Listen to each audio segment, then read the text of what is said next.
الحمد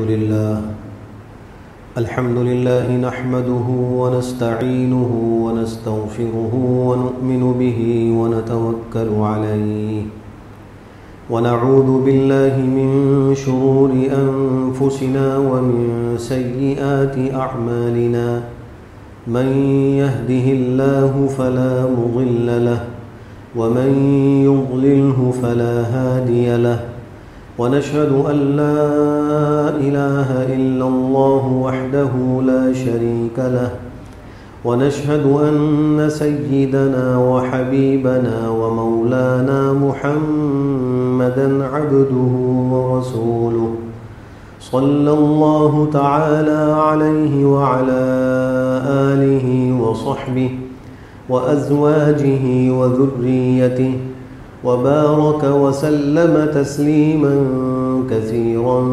كثيرا أما بعد فأعوذ بالله من الشيطان الرجيم بسم الله الرحمن الرحيم ألهاكم التكاثر حتى زرتم المقابر كلا سوف تعلمون ثم كلا سوف تعلمون كلا لو تعلمون علم اليقين لترون الجحيم ثم لترونها عين اليقين ثم لتسألن يومئذ عن النعيم.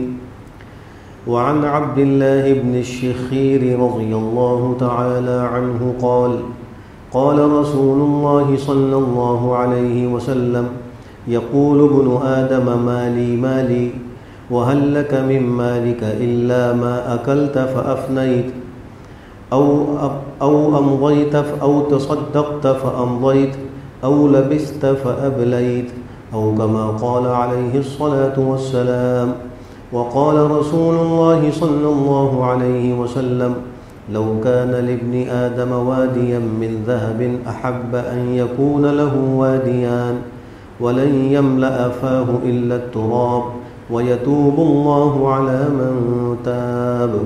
صدق الله مولانا العظيم وصدق رسوله النبي الكريم ونحن على ذلك من الشاهدين والشاكرين والحمد للہ رب العالمین.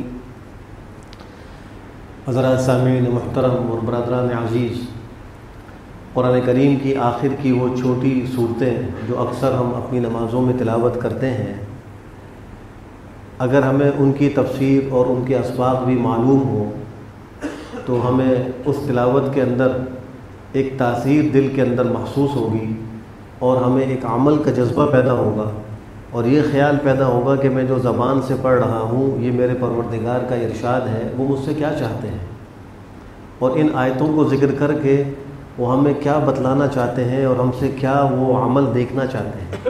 اسی لیے میں نے گزشتہ جمعے کو سورۃ القارعہ کا انتخاب کیا اور اس جمعے میں سورۃ التکاثر تلاوت کی گئی ہے. مختصر انداز میں کوشش کروں گا کہ اس کی تفسیر بیان کی جا سکے.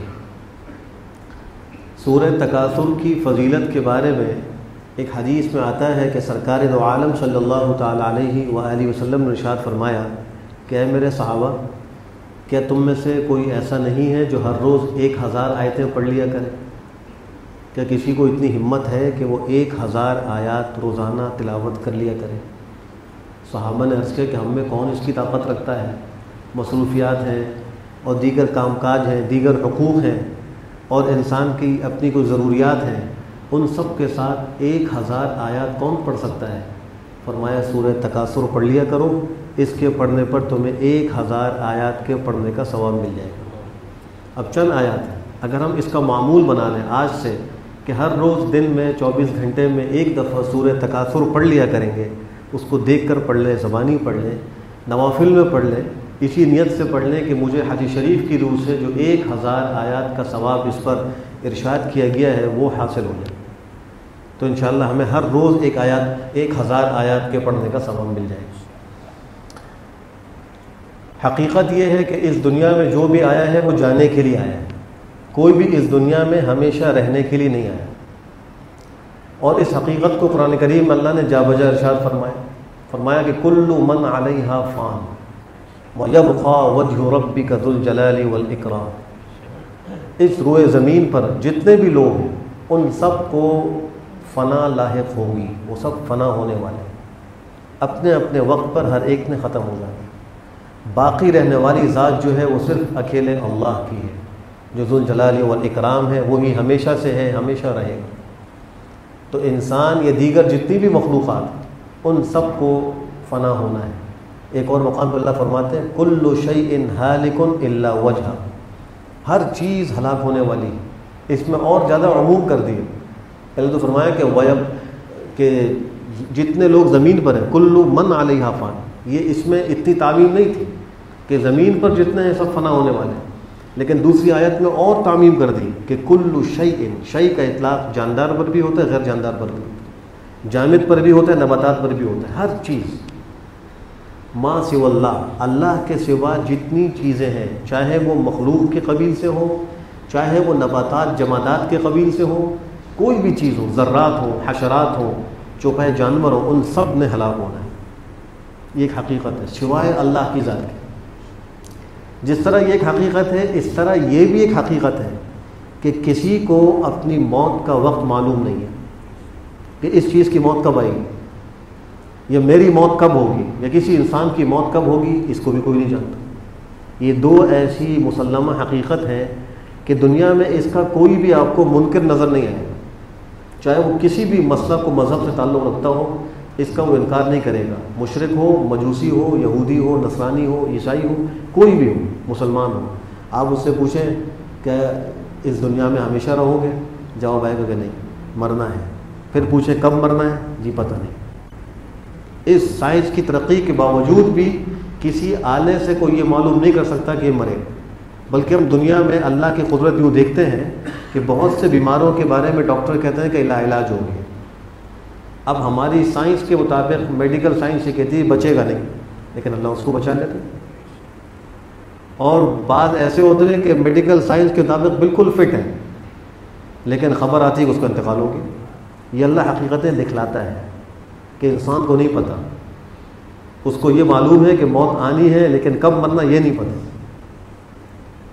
اب جب یہ دو حقیقتیں ہمیں سمجھ میں آ گئی تو اس کا لازمی نتیجہ یہ ہے کہ اس دنیا میں جو انسان ہے، جو زندگی گزار رہا ہے، یہ سفر کر رہا ہے، ہمیشہ اس نے رہنا نہیں ہے، ایک وقت میں اس نے مرنا ہے۔ تو زندگی کا یہ سفر چل رہا ہے جو دن اور رات سے کٹ رہا ہے، ہماری سانسوں سے وہ طے ہو رہا ہے، ہمارا یہ وقت گزر رہا ہے، یہ زندگی کا سفر جو ہے یہ کسی حال میں رکتا نہیں۔ جب سے انسان پیدا ہوا ہے اس وقت سے لے کر موت تک یہ وہ سفر ہے جو کبھی رکتا نہیں، ہمیشہ جاری رہتا ہے، اور کوئی اس کو روک بھی نہیں سکتا۔ کوئی شخص روک سکتا ہے تو اپنا سانس روک کے دکھا دے کہ میں زندگی کو اپنی روک دوں، نہیں روک سکتا۔ اس کو سانس لینا ہے، چلنا ہے، چاہے وہ تنگی میں ہو، چاہے راحت میں ہو، صحت میں ہو، بیماری میں ہو۔ یہ زندگی کا وہ سفر ہے کہ ہمیشہ جاری ہے اور موت پہ جا کے ختم ہو۔ اب جب زندگی ایک سفر ہے تو کسی بھی عقل مند آدمی سے آپ سوال کریں کہ تم دنیا کے اندر جتنے بھی سفر کرتے ہو تو اس سفر سے تمہارا کوئی مقصد ہوتا ہے یا بے مقصد سفر کر رہے ہو؟ تو ہر عقل مند آدمی اپنی زندگی کے اسفار کا کوئی نہ کوئی مقصد ذکر کرے گا۔ یا تو اس کا مقصد ہوگا اپنے قرابت داروں سے ملاقات، رشتہ داروں سے ملنا ہوگا، یا اس کا مقصد ہوگا معاش اور تجارت، یا اس کا مقصد ہوگا طلب علم، یا اس کا مقصد ہوگا سیر و سیاحت، یا اس کا مقصد ہوگا حج و عمرہ وغیرہ وغیرہ۔ کوئی نہ کوئی مقصد ہوگا، ضرور بتائے گا کہ میں نے اس مقصد کے لیے سفر کیا۔ لیکن کوئی عقل مند آدمی آپ کو یہ نہیں ملے گا ایسا کہ وہ کہے کہ میں سفر کر رہا ہوں، مجھے پتہ نہیں ہے میں کیوں کر رہا ہوں اور کہاں جا رہا ہوں، مجھے پتہ نہیں۔ کوئی بھی عقل مند آدمی آپ کو ایسا نہیں ملے۔ ہاں کوئی پاگل بیوقوف ہو، اس کا کوئی اعتبار نہیں۔ جس کو اللہ نے عقل و شعور دیا ہے وہ دنیاوی اسفار میں کبھی بھی آپ کو یہ جواب نہیں دے گا کہ مجھے معلوم نہیں کہ میں سفر کیوں کر رہا ہوں۔ لیکن کیا ہم نے غور کیا کہ ہمارا وہ سفر جو ہماری پیدائش سے جاری ہوا اور موت پر ختم ہوگا، اس کا مقصد کیا ہے؟ کہ ہم نے اس مقصد کے لیے کوشش کی ہے؟ اب اس کا مقصد کیا ہوگا تو ہم وہ اسی ذات سے پوچھیں جس ذات نے ہمیں زندگی عطا کی، جس ذات نے ہمیں وجود بخشا، جس نے ہمیں بنایا، ہم اسی سے پوچھیں کہ اللہ آپ نے ہمیں کیوں بنایا؟ تو اللہ جواب میں ارشاد فرماتے ہیں وما خلقت الجن والانس الا لیعبدون، میں نے انسان و جنات کو اپنی بندگی کے لیے پیدا کیا ہے، میں نے ان کو اس لیے پیدا کیا کہ دنیا میں جاؤ میری مان کر زندگی گزارو، جیسے میں کہہ رہا ہوں جیسے میں چاہتا ہوں ویسے زندگی گزارو۔ یہ اللہ نے خود مقصد قرآن کریم میں بیان کر دی۔ اب ہر شخص یہ سوچے کہ موت ایک حقیقت ہے، کب آئے گی معلوم نہیں، یہ بھی ایک حقیقت ہے، زندگی ایک سفر ہے جو موت پہ جا کے ختم ہوگا، کوئی انسان اس کو روک نہیں سکتا۔ اس سفر کا ایک مقصد ہے جو خود اللہ اس زندگی کا خالق، ہمارا خالق بیان کر رہا ہے، وہ یہ ہے کہ اللہ کی بندگی ہو۔ اب ہم سوچیں کہ کیا ہم اس سفر میں اس مقصد کو حاصل کرنے کی کوشش کر رہے ہیں، یا بھی وہ مقصد حاصل ہوا یا نہیں؟ یہاں یہ بات بھی سمجھ لیجئے کہ کوئی بھی شخص جب کسی کا ماتحت ہوتا ہے تو اس کی ماتحتی کے کچھ مراتب ہیں، کچھ مرتبے ہو گئے۔ اس دنیا میں بھی اللہ نے فرق مراتب رکھا ہے، وفوق کل ذی علم علیم، کسی کو اللہ نے زیادہ علم دیا، کسی کو کم دیا، کسی کو زیادہ صحت دی، کسی کو کم دی، کسی کو زیادہ مال، کسی کو کم مال، اور ہر ایک کو دوسرے کا محتاج بنایا۔ مالدار بھی غریب کا محتاج، غریب مالدار کا محتاج، صحت مند ڈاکٹر کا محتاج، ڈاکٹر اس کا محتاج، بیمار بھی اسی طرح، ہر ایک دوسرے کا محتاج ہے۔ جو ذات محتاج نہیں وہ اللہ کی۔ اس کا اعلان اللہ نے قرآن کریم میں کیا، یا ایھا الناس انتم الفقراء الی اللہ، اے انسانوں تم اللہ کے بھکاری ہو، تم اللہ کے فقیر ہو۔ اللہ کیا ہے؟ اللہ الغنی، اللہ غنی، اللہ بے نیاز ہے، اس کو کسی کی احتیاج نہیں، وہ احد صمد ہے، اکیلا ہے، بے نیاز ہے۔ اگر ہم عبادت کریں تو اللہ کو اس کی ضرورت نہیں، ہم نافرمانی کریں اللہ کا اس کو نقصان نہیں، ہم عبادت کریں گے ہمارا فائدہ، نافرمانی کریں گے ہمارا نقصان۔ ساری روئے زمین کی مخلوق اللہ کی مخالف ہو جائے، اللہ کی ذات پہ کوئی ذرہ برابر فرق نہیں آئے گا، اس کی خدائی میں کوئی فرق نہیں آئے گا، اور ساری مخلوق اس دنیا کی اللہ کی مطیع و فرمانبردار ہو جائے تو اللہ کی خدائی میں ذرے کا اضافہ نہیں ہوگا، محتاج تو ہم ہیں۔ تو اس دنیا میں اللہ نے ہر ایک کو دوسرے کا ماتحت بنایا، کوئی آدمی نہیں کہہ سکتا کہ میرے اوپر کوئی نہیں ہے، ہر ایک کے اوپر کوئی نہ کوئی ہے، اللہ کی ذات وہ ہے کہ اس کے اوپر کوئی نہیں۔ دنیا کا سب سے بڑا آدمی، سب سے باوسائل، سب سے بااختیار شخص، آخر اس کے اوپر بھی تو اللہ حاکم ہے، وہ اللہ کی حاکمیت سے کہاں نکل سکتا ہے، اللہ کی ماتحتی سے کہاں نکل سکتا ہے؟ تو اس ماتحتی کے مراتب میں پہلا مرتبہ ہے نوکر کا۔ ایک نوکر مالک کا ماتحت ہوتا ہے، لیکن اس کی کچھ حدود ہوتی ہیں۔ مثال کے طور پہ اگر ہم نے کسی ڈرائیور کو گھر میں رکھا ہے تو وہ ہمارا ایک نوکر ہے، لیکن اگر ہم اس کو رکھ کر یہ کہیں کہ تم جا کر میرا غسل خانہ صاف کرو تو وہ ڈرائیور انکار کر دے گا کہ میں اس کام کے لیے نہیں، میرا کام تو گاڑی چلانا ہے، گاڑی کا خیال رکھنا ہے، اور 8 گھنٹے کی میری ڈیوٹی ہے، جہاں آپ کہیں گے لے کے جاؤں گا، واپس پہنچاؤں گا بس۔ آپ مجھے کہیں کہ میری جو لان کی گھاس کاٹ دو، میری سبزی کاٹ دو، میرے گھر کی صفائی کر دو، تو یہ میرا کام نہیں۔ یہ الگ بات ہے کہ وہ اپنے اختیار سے بطور تعاون کے سب کچھ کرتا ہو، اس سے انکار نہیں، لیکن ضابطے کی روح سے جس کو ڈرائیور رکھا گیا ہے وہ باتھ روم صاف کرنے والا نہیں ہو سکتا۔ یہ ایک مرتبہ ماتحتی، وہ ماتحت ہے لیکن ایک مخصوص چیز کے اندر ماتحت۔ دوسرا مرتبہ ہے غلامی کا۔ آج کل تو غلامی کا رواج نہیں، شریعت کے احکام میں ایک پوری بحث موجود ہے جس کو غلام اور باندیوں کے احکام کے نام سے جانا جاتا ہے۔ اس میں ان کے حقوق ذکر کیے جاتے ہیں، ان کے وسائل ذکر کیے جاتے ہیں، ان کی خرید و فروخت کے وسائل ذکر کیے جاتے ہیں۔ تو اسلام نے سب کچھ اس کو ذکر کر دیا، لیکن غلامی کا بھی ایک مرتبہ ہے۔ اس میں کیا ہوتا ہے کہ اس میں دنیاوی ذمہ داریوں کے اعتبار سے کوئی حد نہیں ہوتی، وہ تو غلام ہے۔ اگر مالک کہے تم کو میں نے فلاں علاقہ دیا تو وہاں کے گورنر ہو تو وہ گورنر ہی کرے گا۔ مالک کہے کہ تم میرے گھر کے بیت الخلاء کو صاف کرو گے، غسل خانوں کو صاف کرو گے، تو وہ کرے گا، انکار نہیں کر سکتا۔ مالک کہے کہ تم باہر جاؤ، تم باہر کے کام کرو گے، اندر کے نہیں کرو گے، پابند، وہ نہیں کہہ سکتا کہ میری ڈیوٹی تو خالی یہ ہے۔ یہ غلامی کا مرتبہ ہے۔ لیکن ایک جگہ جا کر وہ غلام کہہ سکتا ہے کہ یہاں میں آپ کی بات نہیں مان سکتا، وہ جگہ ہے اللہ کی نافرمانی۔ اگر مالک غلام کو کہے کہ تم یہ کام کرو اور وہ کام اللہ کی نافرمانی ہو تو وہ غلام کہے کہ جناب میں آپ کا غلام تو ہوں لیکن میں بندہ کسی اور کا ہوں، بندہ تو میں اللہ کا ہوں، اور اس کام میں اللہ کی نافرمانی ہے، میں یہ نہیں کر سکتا۔ لا طاعۃ لمخلوق فی معصیۃ الخالق، خالق کی نافرمانی میں مخلوق کی اطاعت جائز ہی نہیں، بخاری شریف کی روایت۔ تو غلامی کا جو مرتبہ ہے اس میں آ کر وہ غلام اس جگہ مالک کو جواب دے سکتا ہے جہاں مالک کے حکم میں اور اللہ کے حکم میں ٹکراؤ ہو۔ وہ غلام جواب دے گا کہ میں آپ کا حکم اب نہیں مان سکتا، اب میں اپنے خالق اور مالک کا حکم مانوں گا، اپنے اللہ کا حکم مانوں گا۔ اس کے بعد تیسرا مرتبہ جو آخری مرتبہ وہ ہے بندگی کا مرتبہ، جس میں انسان ہر چیز میں اپنے معبود کا، اپنے خالق کا پابند ہے، اس میں کوئی چیز مستثنا نہیں ہے۔ تو اللہ فرما رہے ہیں اس آیت کریمہ میں جہاں انسان کی تخلیق کا مقصد ذکر کیا، وہاں یہ نہیں کہا کہ ہم نے انسان اور جنات کو اس لیے پیدا کیا کہ وہ میرے نوکر ہیں، یہ نہیں کہا کہ انسان جنات کو اس لیے پیدا کیا کہ میرے غلام ہیں، بلکہ کہا کہ اس لیے پیدا کیا تاکہ وہ میری بندگی کرے۔ اب بندگی کا مطلب یہ ہے کہ ہر جگہ، ہر چیز، زندگی کے ہر موڑ پر اللہ کی بات ماننی ہے، اللہ کا ارشاد، اس کے نبی کا ارشاد ماننا ہے، اس کی خلاف ورزی نہیں کرنی۔ ہمیں بندگی حاصل ہے یا نہیں؟ ہم سمجھتے ہیں کہ خالی 5 وقت کی نماز پڑھ لی، رمضان کے روزے رکھ لیے، زکوٰۃ دے دی، حج فرض ہوا حج کر لیا، اور کچھ خیرات و صدقات تھوڑا سا کر لیا، بس بندگی کا حق ادا ہو گیا۔ چاہے ہمارے معاملات حرام پہ چل رہے ہوں، سود کے ساتھ چل رہے ہیں، چاہے ہماری معاشرت غیر اسلامی ہو، چاہے ہمارا اخلاق وہ غیر اسلامی اخلاق ہو، ہمیں اس کی کوئی پرواہ نہیں ہوتی۔ ہم کہتے ہیں ہم نے 5 وقت کی نماز پڑھ لی، ہم نے بندگی کا ادا کر لی۔ یہ غلط فہمی ہے۔ ہر چیز میں ہم اللہ کے حکم کے پابند ہیں۔ اب جب یہ ساری چیزیں ہمیں سمجھ میں آ گئیں تو اللہ سبحانہ و تعالیٰ نے اس مقصد کے حصول میں جو رکاوٹ ہے اور جو غفلت آ گئی اس کو دور کرنے کے لیے سورہ تکاثر کے آغاز میں فرمایا الہاکم التکاثر، تم کو زندگی کے اس مقصد سے مال کی بہتات و کثرت کی حرص نے غافل کر دیا ہے۔ الہاکم، تم کو غافل کر دیا۔ التکاثر، عربی زبان میں تکاثر کہتے ہیں مال کی کثرت کی حرص، بہتات کی حرص۔ ہر شخص کے اندر ایک حرص ہے، میرا مال بڑھ جائے، میری اولاد بڑھ جائے، میرا کاروبار بڑھ جائے، میرا گھر ایسا ہو جائے، میری سواری ایسی ہو جائے۔ اس کثرت کی حرص نے تم کو مقصد سے غافل کر دیا۔ الہاکم التکاثر، تم کہاں تک پہنچے؟ حتی زرتم المقابر، یہاں تک کہ تم قبرستان تک پہنچ گئے۔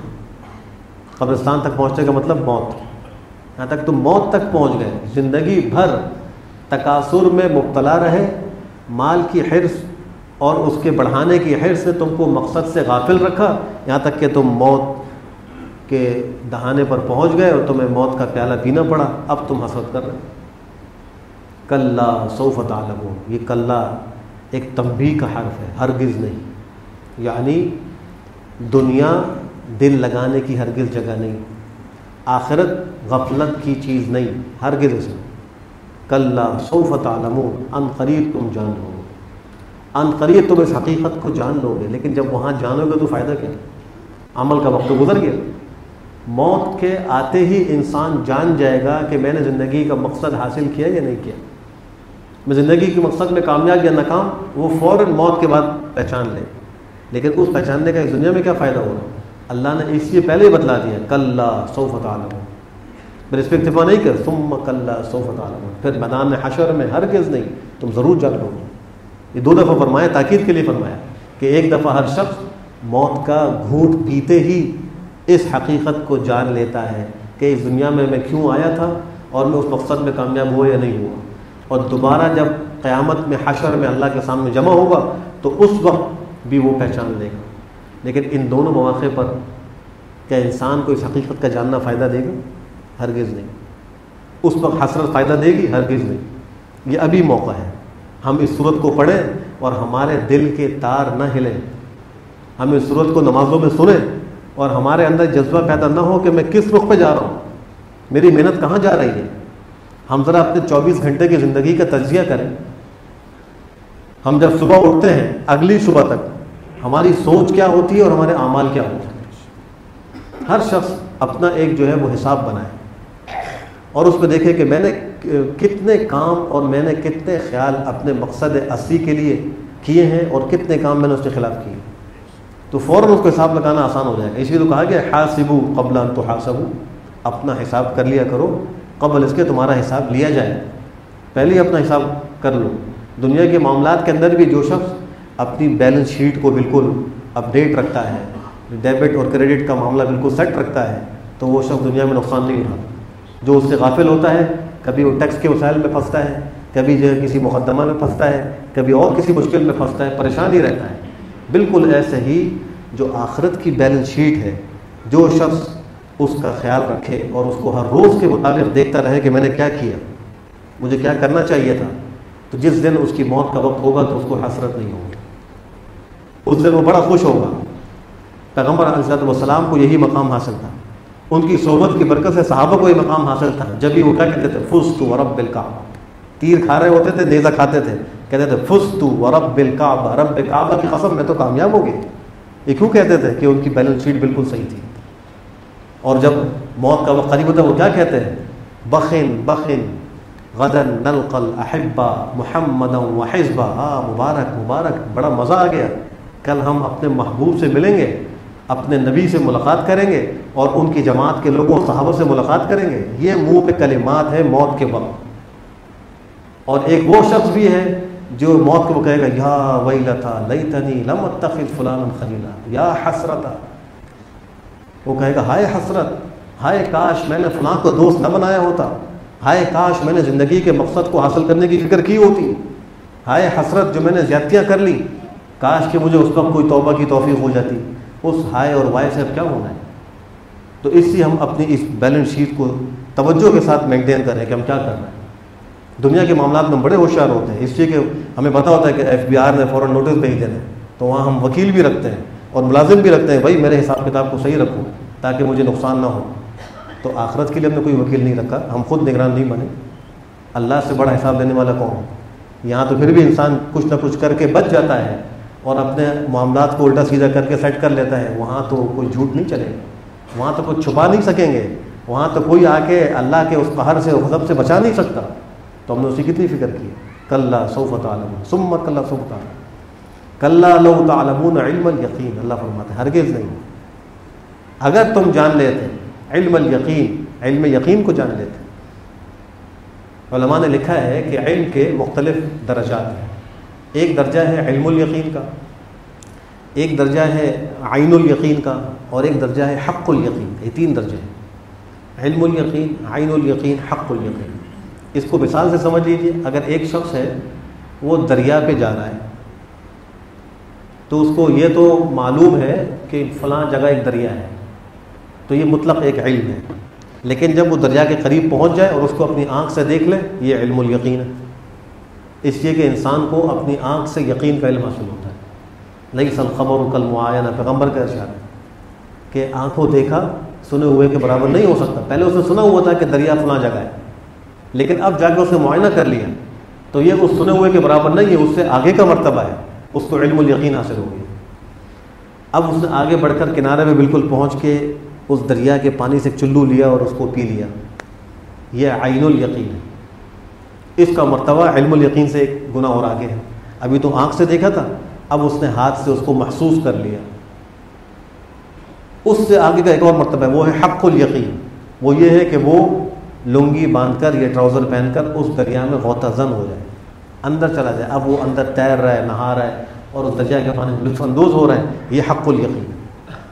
تو اللہ فرما رہے ہیں کلا لو تعلمون علم الیقین، ہرگز نہیں، اگر تم جان لیتے علم الیقین کو، یعنی ان باتوں کو، یہ آخرت کو اور یہ مقاصد کو تم علم الیقین کے ساتھ جان لیتے، لَتَرَوُنَّ الْجَحِيمَ، ضرور بالضرور تم جہنم کو دیکھو گے۔ ایک اور جگہ اللہ فرما رہے ہیں وَإِن مِّنكُمْ إِلَّا وَارِدُهَا كَانَ عَلَى رَبِّكَ حَتْمًا مَقْضِيًّا۔ کفار جو ہیں وہ تو جہنم میں داخل ہونے کے لیے اس کو دیکھیں گے، العیاذ باللہ، اللہ سب کی حفاظت فرمائے، لیکن اہل ایمان کو اللہ اس جہنم کے اوپر سے گزاریں گے۔ ایک پل قائم ہوگا جس کو پل صراط کہا جاتا ہے، ہر جنت میں جانے والے کو اس کے اوپر سے گزرنا ہے، چاہے وہ نبی ہو یا بشر ہو، اس کے اوپر سے گزرنا ہے اور پھر جنت میں پہنچنا ہے۔ پھر ہر ایک کی اپنے اپنے ایمان اور یقین اور اعمال کے اعتبار سے رفتار ہوگی، بعض بہت تیز، بعض ہلکے، بعض سست، لیکن گزرنا وہاں سے سب نے ہے۔ اب سوال یہ پیدا ہوا جنت میں جانا ہے تو جہنم سے کیوں گزارا جا رہا ہے؟ اس کا جواب یہ ہے کہ عربی کا ایک قاعدہ ہے، تعرف الاشیاء باضدادها، اشیاء کو اس کی ضد سے پہچانا جاتا ہے۔ آسمان کو زمین سے، آگ کو پانی سے پہچانا جاتا ہے، تو اللہ اہل جنت کو جنت کی نعمتوں کی پہچان کرانے کے لیے جہنم کے اوپر سے گزاریں گے۔ ذرا تمہیں اندازہ تو ہو کہ کیا جہنم کا عذاب کیا ہے، جب اس عذاب کو تم دیکھ کے وہاں سے گزرو گے اوپر سے، تمہیں جنت کی نعمتوں کی قدر آئے گی. جیسے بھوکے کو کھانے کی قدر ہوتی ہے، پیاسے کو پانی کی قدر ہوتی ہے. اگر کسی کو کبھی زندگی میں بھوک و فاقہ لاحق ہی نہیں ہوا تو اس کو کھانے کی نعمت کا کیا اندازہ؟ پیٹ بھرے ہوئے کو کھانے کی نعمت کا کیا اندازہ؟ جس کا پیٹ خالی ہو، بھوکا ہو، اس کے سامنے کوئی نعمت آئے، کوئی کھانا آئے تو اس کو قدر ہوتی ہے. وہ کیسے اس کو لپک کر اٹھاتا ہے، کیسے کھاتا ہے، وہ کتنا لطف آتا ہے. اور ہم خود دیکھتے ہیں کہ بھوک کے عالم میں ادنا غذا بھی بڑی لذیذ معلوم ہوتی ہے. دال اور چٹنی روٹی بھی خوب اچھی معلوم ہو رہی ہوتی ہے. اگر دودھ اور لسی مل جائے، روٹی ساتھ مل جائے اور بھوک لگی ہوئی ہو تو انسان کتنے شوق اور رغبت سے اس کو کھاتا ہے. لیکن اگر پیٹ بھرا ہوا ہو تو سامنے کباب اور مرغ اور بریانی بھی رکھی ہو تو طبیعت نہیں چاہتی، نہیں کھاتا. تو اشیاء کو اس کی ضد سے پہچانا جاتا ہے. اللہ جہنم اس لیے دکھائیں گے، اوپر سے اس لیے گزاریں گے تاکہ جنت کی نعمتوں کی قدر آئے. پھر فرمایا کہ تم ضرور ضرور اس کو عین الیقین سے دیکھو. ثم لترون عین الیقین، دوبارہ لفظ عین الیقین کے ساتھ دیکھو. علم الیقین سے اونچا مرتبہ ہے. اور آخر نے فرمایا کہ پھر تم ضرور پوچھے جاؤ گے نعمتوں کے بارے میں، تم سے نعمتوں کا سوال ہوگا.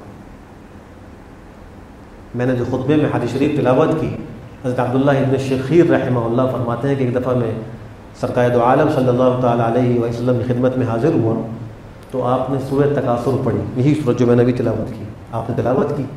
اس کے بعد فرمایا یقول ابن آدم، ابن آدم کہتا ہے مالی مالی، میرا مال میرا مال. آج ہر شخص کہتا ہے میرا مال، میرا گھر، میری تجارت، میری دکان، میری فیکٹری. ہر ایک شخص یہ کہہ رہا ہے مالی مالی. آپ فرمایا حل لک من مالک الا ما اکلت فافنیت، تمہارا اپنے مال میں سوائے وہ ہے جو تم نے کھا کر ختم کر دیا، وہ تمہارا ہے. او لبست فابلیت، یا تم نے پہن کر پرانا کر دیا، بوسیدہ کر دیا، وہ تمہارا ہے، باقی تمہارا نہیں.